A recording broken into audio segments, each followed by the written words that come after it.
असं ह्याच्यामधून totally objectives होते. म्हणजे मोहीम जितकी मोठी होती त्यातून त्याचं साध्य देखील खूप चांगल्या प्रकारे झाल्याचं आपल्याला एकूण दिसून येतं. अनुजाजी, निसर्ग हा खूप लहरी असतो.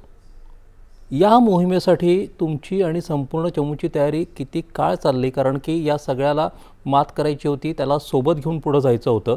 त्यात शारीरिक देखील आली, मानसिक देखील आली.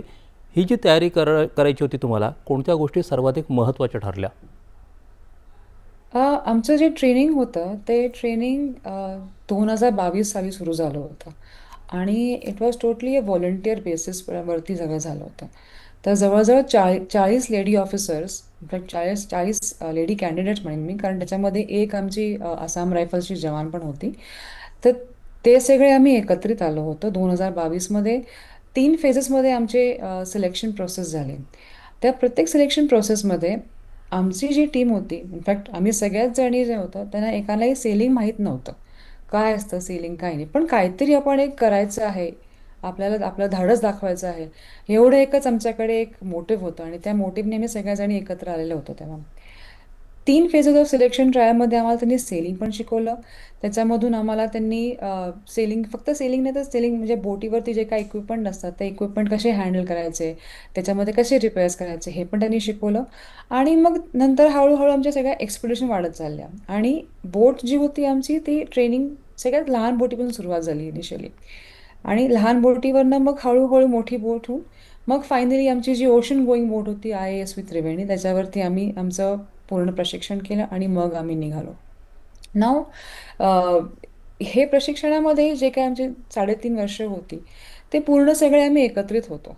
आणि ह्याच्यामध्ये त्या पूर्ण ह्याच्यामध्ये 40मधनं जेव्हा तुम्ही 9 काढता तेव्हा त्या ज्या 9 वाचलेल्या असतात ते तुमचं एक सब्लिमेशन असतं की तेवढंच वाचतात ते. आणि त्या सब्लिमेशनमध्ये आम्ही एकमेकींना जाणून घेणं, त्या एक कशा आहेत, कोणाचं स्ट्रॉंग पॉईंट काय, कोणाची वीक पॉईंट्स काय आहेत, कोणाची काय कॅपेबिलिटी आहे, किंवा तिचं काय टेक्निकल एक्सपर्टीज आहे, किंवा माझ्याकडे एक MNS ऑफिसर होती, नर्सिंग ऑफिसर होती, तिचं मेडिकल एक्सपर्टीज किती, तिला काय झालं तर आपण कोण काय कसं कॉन्ट्रीब्यूट करणार, या सगळ्या गोष्टी आमच्या एकत्र राहून झाल्या होत्या. आणि असे जेव्हा आम्ही एकत्र निघालो सफरीसाठी तेव्हा मग ते जे पर्सनल जे कनेक्ट होतं ते ट्रान्सपायर झालं आमच्या सगळ्या ह्याच्यामधून. आणि that is how I would say की प्रिपरेशन आमची तशी सुरुवात झाली होती. कन्सिडरिंग नॉट ओनली दॅट, पण जे आपले फिजिकल क्षमता असते ती वाढवायला. कारण सीमध्ये कुठला वादळ कधी येईल काय सांगता येत नाही, वेव्ह बरोबर. कसे बिहेव करतील काही सांगता येत नाही. अशा ह्याच्यामध्ये मग त्यासाठी आपली फिजिकल केपेबिलिटी वाढवली आम्ही मग तेव्हा.